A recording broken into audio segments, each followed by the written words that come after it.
नमस्कार दोस्तों, डेट है आज की 14 अप्रैल 2022 और स्वागत है आपका एडिटोरियल डिस्कशन में। दो इश्यूज आज हम डिस्कस करेंगे डिटेल से। सबसे पहला article, focus on the fetus for the future. Fetus मतलब माँ की कोख में जो बच्चा होता है, भ्रूण जिसे कहा जाता है, उस पर फोकस करना जरूरी है अगर हम अच्छा फ्यूचर इंश्योर करना चाहते हैं। कैसे?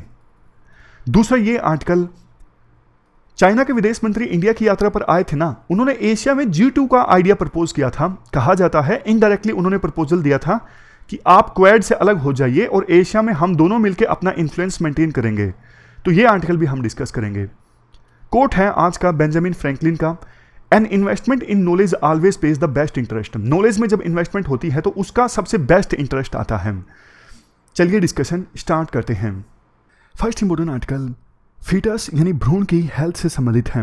आप जीएस पेपर सेकंड के इस टॉपिक से आर्टिकल को रिलेट कर सकते हो। देखो, आर्टिकल की शुरुआत में बताया जाता है किस प्रकार से पिछले कुछ सालों से नॉन कम्युनिकेबल डिजीज जो हैं काफ़ी ज़्यादा बढ़ गए हैं। नॉन कम्युनिकेबल डिजीज जैसे डायबिटीज़, मोटापा, हाइपरटेंशन, हार्ट रिलेटेड डिजीज, ये सब आज के समय में ना सिर्फ इंडिया में बल्कि पूरे वर्ल्ड में काफ़ी ज़्यादा सामने आ रही हैं। जैसे देखो, डायबिटीज़ का एग्जाम्पल लीजिए। डायबिटीज एक ऐसी सिचुएशन होती है जिसमें ब्लड शुगर लेवल लगातार इंक्रीज होता रहता है। इस कंडीशन को देखो हाइपरग्लाइसीमिया भी कहा जाता है। यहां पर देखिए, अब होता क्या है, ब्लड शुगर लेवल इंक्रीज होने से बॉडी में जो ब्लड वेसल्स है ना वो प्रभावित होते हैं, जिसके परिणाम स्वरूप बॉडी के जो इंपॉर्टेंट ऑर्गन्स है ना, जैसे heart, eyes, kidney, nerves, brain, ये डैमेज होने की संभावना बनी रहती है। 2021 में इंटरनेशनल डायबिटीज़ फेडरेशन के डेटा के अनुसार 537 मिलियन लोग डायबिटीज़ से पीड़ित थे और 2045 आते आते ये आंकड़ा हो जाएगा बढ़ के 783 मिलियन। और बहुत सारे तो देखो आपको पता है ऐसे भी होंगे जिनमें डायबिटीज़ डिटेक्ट ही नहीं हो पाता। अब गरीब लोग हैं, वो जाते नहीं हैं हॉस्पिटल्स में, तो हर एक रिपोर्टेड डायबिटीज़ केस के पीछे एक अनरिपोर्टेड केस भी होता है। वैसे तो देखो, बढ़ते डायबिटीज़ के केसेस के लिए बहुत सारे फैक्टर्स रिस्पॉन्सिबल हैं, जैसे कि पॉपुलेशन का जो एवरेज एज है वो इंक्रीज हो रही है, urbanisation, genetic factors, nutrition, lifestyle change हो रहा है। ये सब फैक्टर्स रिस्पॉन्सिबल हैं डायबिटीज़ के बढ़ते केसेस के लिए। लेकिन एक फैक्टर जो इग्नोर हो जाता है वो है प्रेगनेंसी रिलेटेड डायबिटीज़। कई बार ऐसा देखने को मिलता है कि जो मदर हैं जिन्होंने कंसीव किया हुआ है उनको पहले कोई डायबिटीज़ की शिकायत नहीं थी, लेकिन प्रेगनेंसी के दौरान जो शुगर लेवल है ब्लड में वो इंक्रीज हो गया। और बहुत बार ऐसा भी होता है, डायबिटीज़ तो मदर को पहले से था लेकिन प्रेगनेंसी के दौरान और ज़्यादा बढ़ गया, मतलब प्री एग्जिस्टिंग डायबिटीज़। तो ये जो प्री एग्जिस्टिंग डायबिटीज़ जब होता है ना मदर को, इसे आप कह सकते हो प्री जेस्टेशनल डायबिटीज़। और प्रेगनेंसी के दौरान ही अगर डायबिटीज़ डिटेक्ट हो, पहले से डायबिटीज़ नहीं था, तो इसे आप बोलोगे जेस्टेशनल डायबिटीज़। इन दोनों केसेस को अगर आप मिला दो तो एक टर्म निकल के आती है हाइपर ग्लाइसीमिया इन प्रेगनेंसी, यानी HIP। Hyperglycaemia in pregnancy में दोनों तरह के केसेस सामने हैं, शामिल होते हैं। एक तो जेस्टेशनल डायबिटीज़, मतलब सिर्फ प्रेगनेंसी के दौरान डायबिटीज़ डिटेक्ट हुआ, और प्री जेस्टेशनल डायबिटीज़ यानी डायबिटीज़ की जो कंडीशन थी वो एग्जिस्टिंग थी। दोनों को मिला के टर्म कौन सी मिलेगी? हाइपरग्लाइसीमिया इन प्रेगनेंसी यानी HIP। ये HIP कितना गंभीर है इसका अंदाज़ा आप इसी से लगा सकते हो कि हमारे देश में हर 4 जो बच्चों के जन्म होते हैं ना, 4 में से एक बच्चे का जो जन्म है वो कॉम्प्लिकेट हो जाता है इस HIP की वजह से। इसके बाद आर्टिकल में कहा जाता है, देखो 1980s में ना एक ब्रिटिश फिजिशियन है प्रोफेसर डेविड बार्कर, इन्होंने ना एक थ्योरी दी थी, fetal origins of adult disease. क्या है इसका मतलब, मैं आपको सिंपल भाषा में बताता हूं। इनका यह मानना था जब बच्चा मां के पेट में होता है ना, तभी उस बच्चे की ना प्रोग्रामिंग हो जाती है, बॉडी की प्रोग्रामिंग हो जाती है। यानी वो बच्चा जब आगे जाके अडल्ट बनेगा, और अडल्ट जब बनेगा तो कौन से डिजीज उसको प्रभावित करेंगे, ये सब वहीं तय हो जाता है जब वो बच्चा मां के पेट में होता है। समझ रहे हो? और ज्यादा सिंपल भाषा में बोलता हूं, देखो जब बच्चा मां के पेट में होता है ना, तो मदर का अगर शुगर लेवल इंक्रीज हुआ है ब्लड में, तो फिर वो बच्चा जो डेवलप हो रहा होता है उसकी भी प्रोग्रामिंग उसी प्रकार से होती है, उसकी भी डेवलपमेंट उसी प्रकार से होती है कि जब वो अडल्ट होता है तो उसको भी डायबिटीज होगा, ऐसी संभावना ज्यादा है। इसको ना आप कंप्यूटर प्रोग्रामिंग से कंपेयर कर लीजिए। मतलब जब बच्चे का डेवलपमेंट हो रहा होता है ना मां के पेट में, यूं समझ लीजिए प्रोग्रामिंग का कोड लिखा जा रहा होता है, लेकिन वो प्रोग्राम रन होता है अडल्ट लाइफ में। बच्चे का डेवलपमेंट हुआ मतलब कोडिंग हो गई पूरी, लेकिन वो कोडिंग कब रन होगी? जब बच्चा अडल्ट हो जाएगा। इसके बाद राइटर थोड़ा डीप में जाके एक्सप्लेन करते हैं। देखो, जब मदर में ब्लड शुगर लेवल इंक्रीज हो जाता है ना, तो मां के पेट में जो बच्चा होता है, भ्रूण, उसके पैनक्रियाज से इंसुलिन रिलीज होता है। क्योंकि मदर में ब्लड शुगर लेवल इंक्रीज हो चुका है, तो उसको रिस्पोंड करने के लिए फीटस के पैनक्रियाज से इंसुलिन निकलता है। मतलब जो भ्रूण है उसका पैनक्रियाज रिस्पोंड करता है। कई बार तो ऐसा होता है कि बच्चे का जो पैनक्रियाज है ना बहुत ज्यादा इंसुलिन रिलीज कर देता है, जो कि एज ए फैट जमा हो जाता है उस बच्चे की बॉडी में जो ग्रो कर रहा है अभी। तो इस वजह से बहुत बार ऐसा भी होता है कि बच्चे का जो साइज है वो इंक्रीज हो जाता है, और वही बच्चा जब जन्म के बाद धीरे धीरे बड़ा होता है, हाई कैलोरी वाला फूड कंज्यूम करता है, लेसर फिजिकल एक्टिविटी, स्ट्रेस से गुजरता है। तो यही वो सिचुएशन होती है जब गन जो ऑलरेडी लोडेड है, यानी कोडिंग जो ऑलरेडी बच्चे के अंदर हो चुकी है, वो प्रोग्राम रन करना स्टार्ट हो जाता है, यानी बंदूक चल जाती है, यानी कि डायबिटीज की जो कंडीशंस हैं वो आना स्टार्ट हो जाती हैं। ये तो हमने पूरा डायबिटीज का एग्जांपल समझा। यही चीजें दूसरी डिजीज के साथ भी होता है, जैसे हार्ट रिलेटेड कंडीशंस, हाइपरटेंशन। यानी कि अगर मदर में कोई हार्ट रिलेटेड प्रॉब्लम है तो काफी संभावना है कि वो बच्चे में भी आ जाए जब बच्चा अडल्ट होगा। और देखो, ये विशियस साइकिल ना चलता रहता है। मतलब जैसे बी का बच्चा है, तो बी का जो बच्चा होगा सी, उसमें भी ये कंडीशन देखने को मिल सकती है। क्योंकि बहुत बार ये जो कंडीशन है ना हार्ट रिलेटेड डायबिटीज, ये जेनेटिक होती हैं, जीन्स ट्रांसफर होते हैं। और अगर गर्ल चाइल्ड है, तो गर्ल चाइल्ड है मतलब ए को डायबिटीज की प्रॉब्लम थी प्रेगनेंसी के दौरान, इसलिए बी का जब डेवलपमेंट हुआ पेट के अंदर, तो इस प्रकार से चीजें हुई कि उनको भी जब वो अडल्ट होंगी तो उनको भी डायबिटीज होगी, तो उनका भी जब बच्चा होगा, ऐसे ना जनरेशन वाइज जो ये विशियस साइकिल है ना चलता रहता है। तो एक चीज ये समझ में आती है कि अगर आपको ये चीजें अवॉइड करनी है ना, तो आप बच्चे की हेल्थ पर ध्यान दीजिए।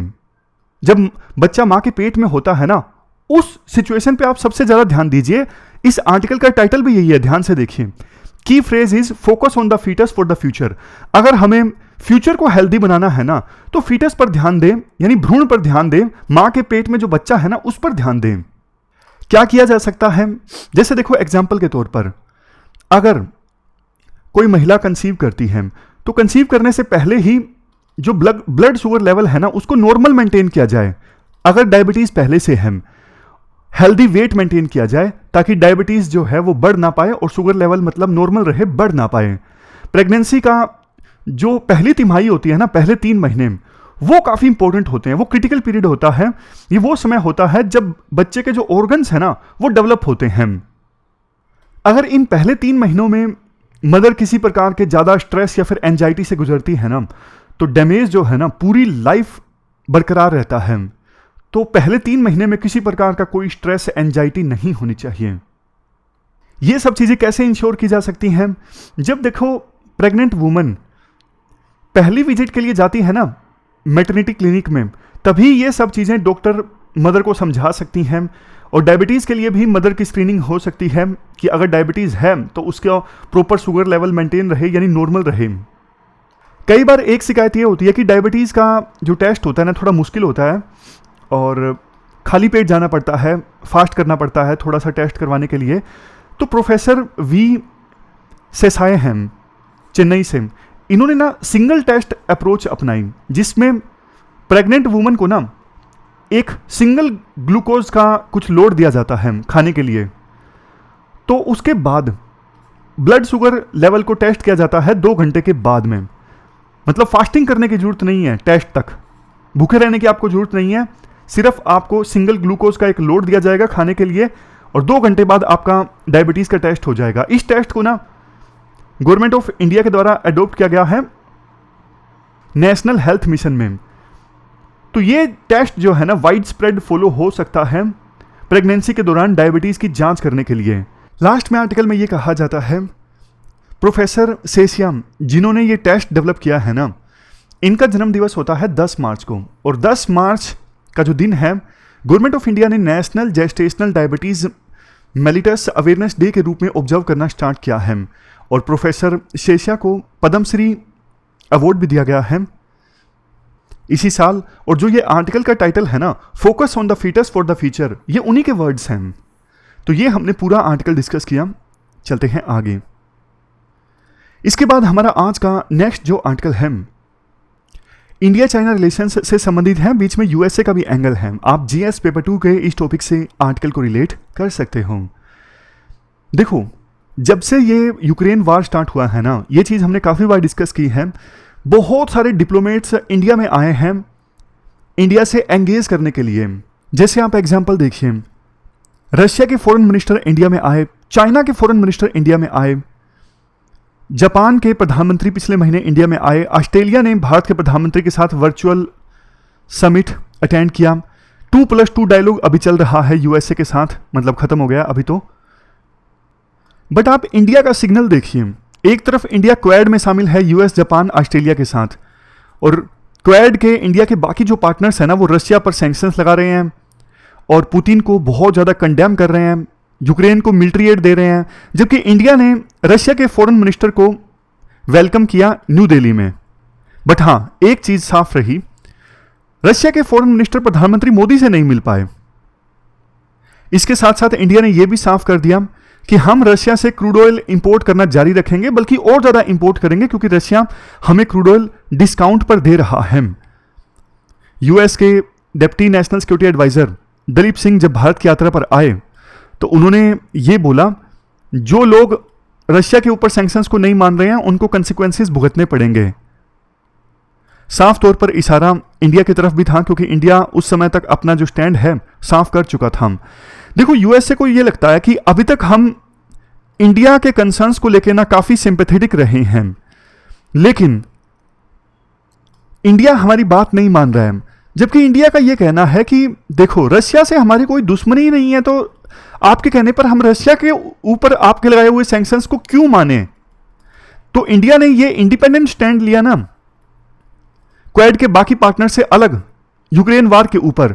तो ये चीज ना चाइना में भी देखी गई, तभी शायद चाइना के जो विदेश मंत्री हैं वो इंडिया की यात्रा पर आए।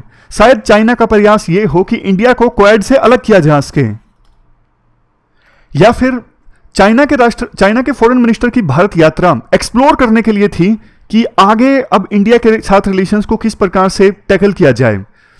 उसी का पता लगाने चाइना के विदेश मंत्री इंडिया की यात्रा पर आए थे। देखो, आज भी आप देखिए लद्दाख रीजन में दोनों देशों की जो सोल्जर्स हैं ना वो आमने सामने हैं।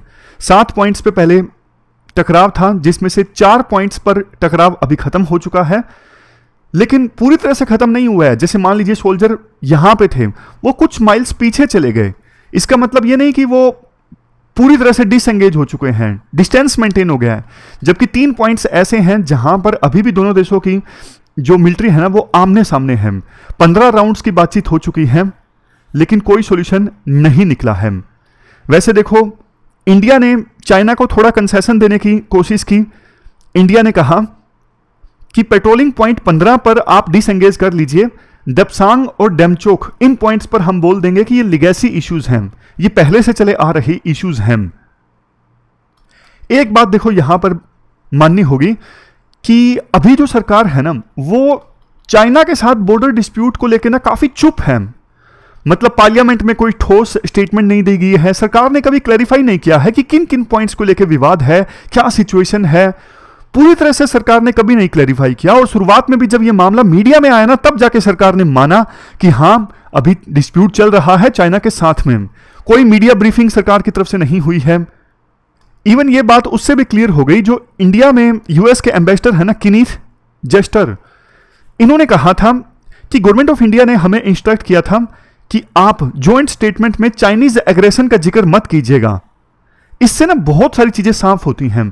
क्या गवर्नमेंट ऑफ इंडिया चाइना के साथ रिलेशंस को और ज्यादा बिगड़ने नहीं देना चाहती, चाइना को एकोमोडेट करना चाहती है गवर्नमेंट ऑफ इंडिया, तभी तो उन्होंने यूएस के एम्बेसडर को कहा कि आप चाइनीज एग्रेशन का जिक्र मत कीजिएगा।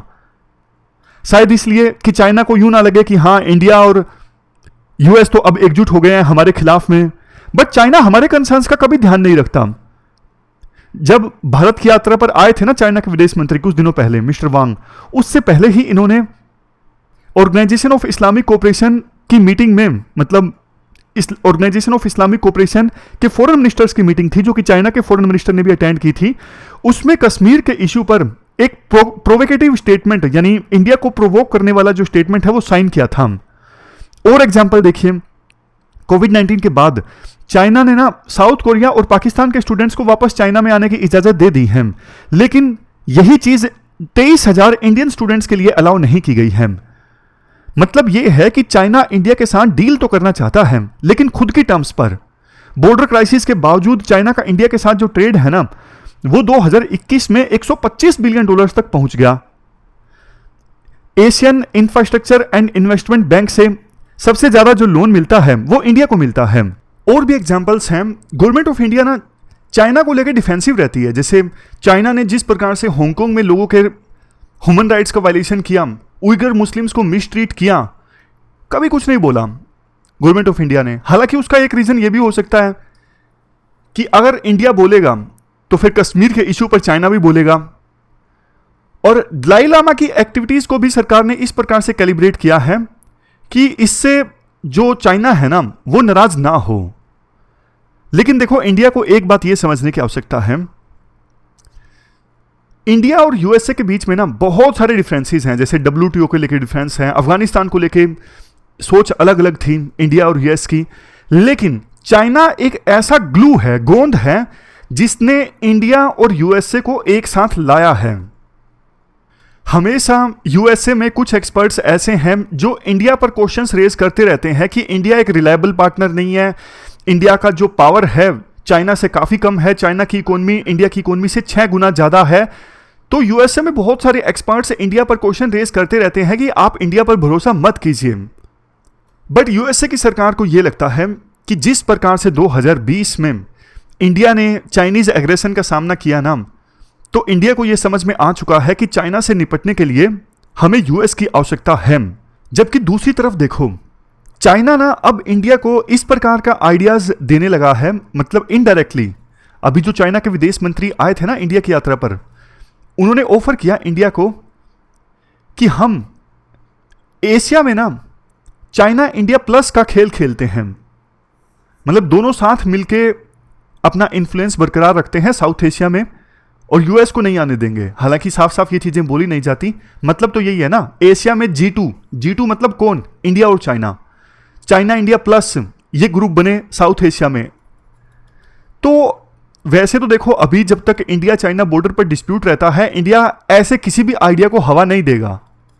लेकिन एक बार अगर बॉर्डर पर डिस्प्यूट सोल्व हो गया ना, तो राइटर के अनुसार, ये राइटर का मानना है, ये जो ऑफर है ना चाइना का इंडिया को कि हम एशिया में मिलकर G2 इस्टेब्लिश करें और साउथ एशिया में भी चाइना इंडिया प्लस कोई ऑर्गेनाइजेशन इस्टेब्लिश करें जिसमें चाइना इंडिया तो हो ही, प्लस और भी कंट्रीज हों, तो ये ऑफर इंडिया के लिए अट्रैक्टिव रहेगा बॉर्डर डिस्प्यूट सोल्व होने के बाद।